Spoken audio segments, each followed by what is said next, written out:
Hello, Morongo Basin and listeners around the world online at Z107.7 FM.com. Here's the Z107.7 local news for Wednesday, March 1st, 2023. Morongo Unified School District has canceled school for today, owing to inclement weather and predicted snow. All schools district-wide are canceled for today. Joshua Springs School has also announced that classes are canceled. Cold, wet weather continues to hit the Morongo Basin, with record low temperatures in January and February. Those 2 months also coincided with a gas bill increase for those of us in the Morongo Basin who use SoCal Gas, with some bills doubling or tripling in cost for comparable usage to last year. Now, SoCal Gas has sent out an email to customers notifying them that their monthly bill could increase a further 13% next year, and the utility company is holding public hearings to listen to your comments about the general rate increase. With more on the utility increase, here's online news editor Robert Hayden. SoCal Gas says they're continuing to raise rates so they can increase their revenue by $738 million in 2024, which they say pays for the infrastructure, not the cost of purchasing the natural gas for SoCal Gas customers. If the increase moves forward, a household that uses 36 therms a month would get a roughly $8 or 13% increase on their monthly bill. This rate would vary with customers who use more or less gas than the amount used to estimate the increase. The California Public Utility Commission needs to agree on the rate increase, and they're holding a public forum that can be attended over the phone. The hearings will take place on March 6th and 15th, where a judge will consider proposals and evidence presented during the formal hearing process, and then make a proposed decision that may adopt SoCal Gas's application, modify it, or deny it. The proposed decision and any alternate decisions will be discussed and voted upon by the CPUC commissioners at a public voting meeting. If the rate increases go through, your January 2024 gas bill will reflect the new higher rates. We'll have more information on the proposed gas increase, along with instructions on how you can be heard in these hearings. That's at this story at Z107.7FM.com. Reporting for Z107.7 News, this is Robert Hayden. A Bakersfield man was arrested on suspicion of stalking after he was found hiding in a child's dollhouse in Yucca Valley. Just before 10 p.m. on Monday, sheriff's deputies responded to a call in the 3800 block of Surrey Avenue in Yucca Valley. The victim reported that the father of a juvenile in the house was outside, hitting windows and kicking doors in an attempt to gain entry. The suspect was identified as Anthony McClure, a 43-year-old resident of Bakersfield who was recently released from prison for violating a restraining order. Deputies searched the residence and surrounding property, ultimately finding McClure hiding in a dollhouse. Anthony McClure was arrested for suspicion of stalking and booked into the Morongo Basin Jail. The 29 Palms City Council convened last night, and, after hearing from concerned residents, they dug deep on the city's vacation home rental policy. Reporter Heather Clisby was there. Last night, the 29 Palms City Council got an earful from concerned residents and Airbnb superhosts as the council revisited their 9-month-old vacation home rental policy. Prominent issues were the new structures built specifically as VHRs, the required hospitality class for VHR owners, VHR neighborhood density, and the number of VHR permits allowed per entity. Ultimately, the council agreed to revisit the original subcommittee recommendations, kick the most pressing issues back to the Planning Commission, and to consider certain changes. Morongo Basin Arch President Astrid Johnson detailed the sheltering assistance given to homeless individuals during the recent storms and presented a signed thank you card to the council for a recent $20,000 donation and a $30,000 loan. The MBA repaid the loan, and the council approved another $25,000 donation during the meeting. Finally, the council discussed term limits and accurate representation of the Tourism Business Improvement District Board. City staff recommended a similar appointment process as the Planning Commission. Mayor Wright suggested that business owners not pay into T-bid unless they want to, and the makeup of the T-bid was debated, as was a proposed residency requirement. Recommendations and discussion points will be sent back to the Planning Commission for review. Reporting for Z107.7, this is Heather Clisby. The Yucca Valley Planning Commission met last night and discussed the land development report. Reporter Hillary Sloan has this recap. Last night's meeting ended around 6:30 after staff updated the commissioners on the Land Development Update Report. As reported, Chipotle will be announced at the next meeting. High Desert Time, Wine and Rock Shop, and Nice Dreams Ice Cream have working applications. The applications and plans for Black Bear Diner are coming in tomorrow at 2:30. Applications for Domino's and Jersey Mike's are under review. Lastly, a Starbucks at Stater Brothers West has a working application for a store with a drive-through and parking for 16 vehicles. There are currently 58 short-term rental permits available. The number goes up and down due to owners selling or changing from short-term to long-term rental property. Charter Communications will be coming in soon with a new building application, and the new Yucca Valley Council Chambers is in the design stage. Reporting for Z107.7, this is Hillary Sloan.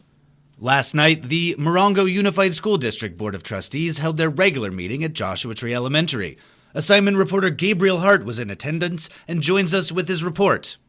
Last night's MUSD meeting began on a somber note when a moment of silence was requested to honor the recent passing of 29 Palms math teacher Nolan D. Lockwood on December 31st, as well as Joshua Tree Elementary special ed teacher and local novelist David Maresh, who passed away on February 8th after a long struggle with Parkinson's. Yucca Valley High School coaches Jess Geeson and Michael Myers were awarded with certificates of appreciation, accompanied by their student athletes representing the Trojans. Town manager of Yucca Valley, Curtis Yakimow, gave an extensive slide presentation on major town initiatives of mutual interest to the district, including Proposition 68 Recreation Project, the Onaga Trail and Little League Sidewalk projects, and the Old Town Gathering and Parking Project. Yakimow also announced plans for the Yucca Valley Aquatics and Recreation Center, a project estimated at $30 million with a projected completion date in late 2024. Assistant Superintendent Amy Woods led the board in recognizing Black Rock Continuation School for its designation as a model continuation school, and District Testing and Assessment Coordinator Jennifer Beasley gave a presentation on additional targeted support and comprehensive support affecting 4 MUSD schools. Reporting for Z107.7, this is assignment reporter Gabriel Hart.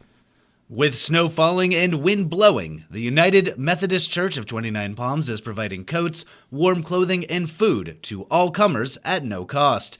The church is open today from 9 a.m. to noon and is located at 6250 Mesquite Springs Road next to the high school in 29 Palms.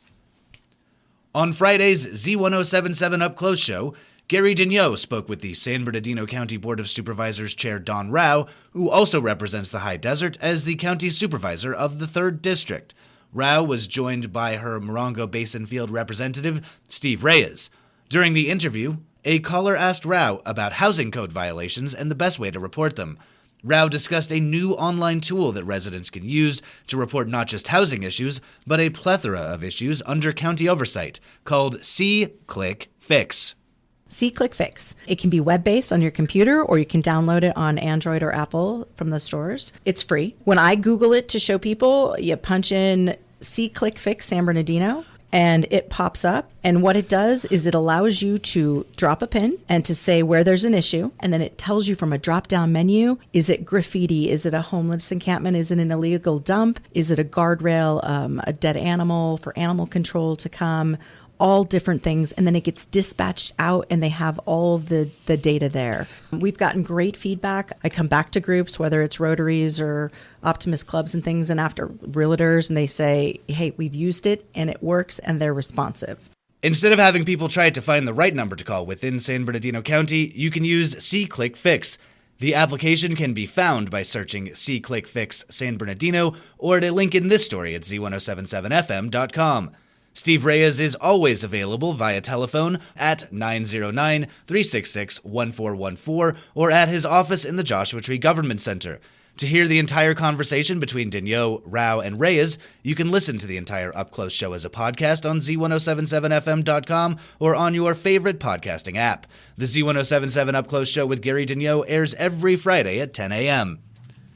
Illegal off-roading continues to be curbed in the high desert. Robert Hayden rejoins us with the story.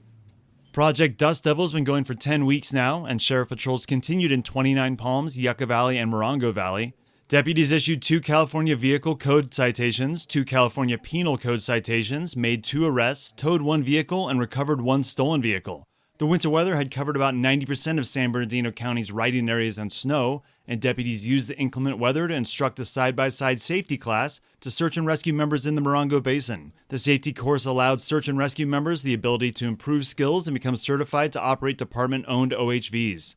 On Sunday, February 26, deputies from Operation Dust Devil worked at the Fontana Speedway during the Pala NASCAR race, where they performed outreach about legal OHV safety to approximately 2,500 attendees.